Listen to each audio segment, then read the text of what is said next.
Olá, boa tarde. Você acompanha agora notícias do Brasil e do mundo desta sexta-feira. E a inflação oficial subiu em fevereiro e atingiu a maior taxa para o mês dos últimos 7 anos. A alta foi puxada principalmente pelo custo das mensalidades escolares e dos alimentos. O Índice Nacional de Preços ao Consumidor Amplo, o IPCA, que mede a inflação oficial do país, subiu 1,01% em fevereiro, após ter registrado taxa de 0,54% em janeiro. Segundo o IBGE, essa é a maior variação para o mês de fevereiro desde 2015 e da maior taxa mensal desde outubro do ano passado. Todos os grupos de produtos e serviços pesquisados tiveram alta, mas os principais impactos vieram dos preços dos grupos de educação, alimentação e bebidas. No grupo de educação, o maior aumento veio dos cursos regulares, com destaque para o ensino fundamental, a pré-escola e o ensino médio. Em alimentação, a alta de alguns produtos pressionou o IPCA. Um deles foi a batata inglesa, que subiu 23,49%. A cenoura teve alta de 55,41%. Em meio à disparada dos preços do petróleo, a Petrobras aumentou o valor da gasolina e diesel após quase 2 meses. A partir desta sexta-feira, o preço médio de venda da gasolina para as distribuidoras passou de R$ 3,25 para R$ 3,86 por litro, um aumento de 18,8%. Para o diesel, o preço médio passou de R$ 3,61 para R$ 4,51 por litro, uma alta de 24,9%. Em algumas cidades do país, o preço do litro da gasolina já passa de R$ 9,00. E agora vamos falar sobre a guerra, a grande responsável da disparada dos preços dos combustíveis. No 16º dia de invasão, a Rússia aumenta o cerco à capital da Ucrânia, Kiev. A artilharia e força aérea russa também bombardearam o oeste do país, até então protegido de ataques. De acordo com o serviço de emergência, houve 3 ataques aéreos na cidade que atingiram uma creche, um conjunto residencial e uma fábrica de sapatos. Bombardeios também foram registrados na cidade de Lutsk, no noroeste da Ucrânia. O número de refugiados do conflito já passa de 2,5 milhões de pessoas, de acordo com a ONU, que também estima que outros 2 milhões foram deslocados internamente. A Polônia é o país que recebeu o maior número de pessoas, com 1,5 milhão de refugiados tendo entrado no país desde 24 de fevereiro. Moscou vai abrir corredores humanitários diários para os ucranianos que quiserem entrar no território russo. O anúncio foi feito pelo Ministério da Defesa.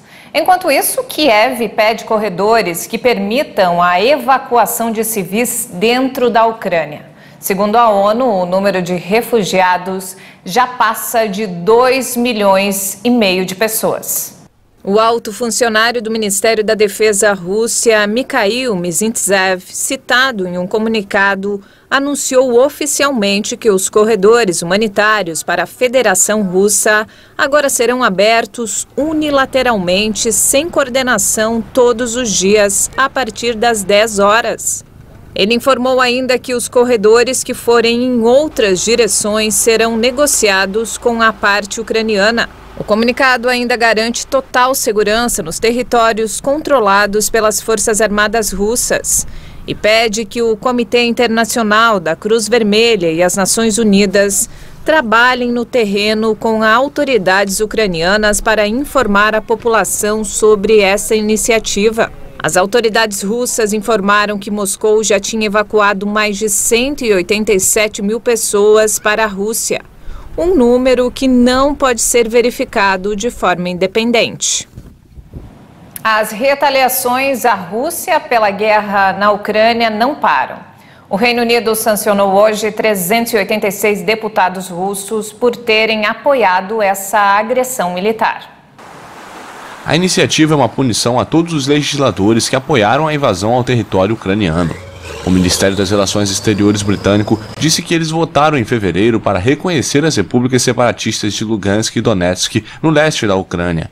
Essas sanções que o Reino Unido já aplicou a cerca de 200 pessoas e entidades pelos seus vínculos com o presidente russo Vladimir Putin envolvem congelamento de bens, proibição de realizar transações com indivíduos e empresas britânicas e impossibilidade de viajar para o país. O anúncio ocorre um dia após Londres adicionar 7 ricos e influentes russos próximos ao Kremlin, entre eles Roman Abramovich, proprietário do Chelsea, à lista de sancionados.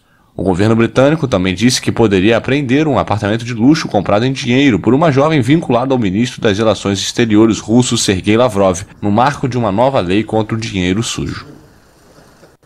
Olha só, a epidemia de Covid-19 foi decretada como pandemia há 2 anos. De lá para cá, muita coisa mudou.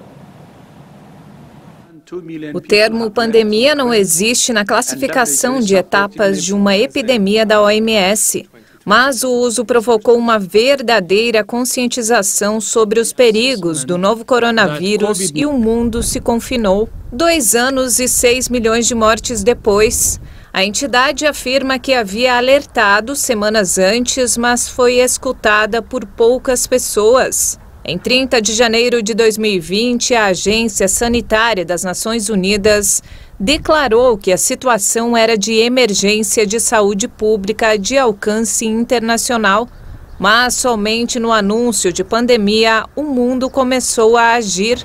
A OMS se frustrou não somente com a falta de reação dos países, mas também teve que lidar com críticas de má gestão da crise. 2 anos depois, muitos problemas continuam. A distribuição de vacinas é desigual e há o risco de novas variantes surgirem. E antes de encerrar, olha só, cientistas da NASA deram início à análise de uma amostra da superfície da Lua coletada há 50 anos. Durante a missão Apollo 17, a 6ª e última viagem tripulada do projeto Apollo. As missões Apollo à Lua trouxeram um total de 2.196 amostras de rochas para a Terra. Recentemente, a NASA começou a estudar algumas das últimas coletadas há 50 anos. Durante todo esse tempo, tubos foram mantidos lacrados para que pudessem ser estudados anos depois, com a ajuda dos mais recentes avanços tecnológicos. As amostras da superfície da Lua foram obtidas pela missão Apollo 17, a 6ª e a última viagem tripulada do projeto Apollo. O material foi recolhido no Vale Taurus Littrow em dezembro de 1972. E não temos mais tempo, essa edição fica por aqui. Mais informações ao longo da nossa programação. Obrigado pela companhia.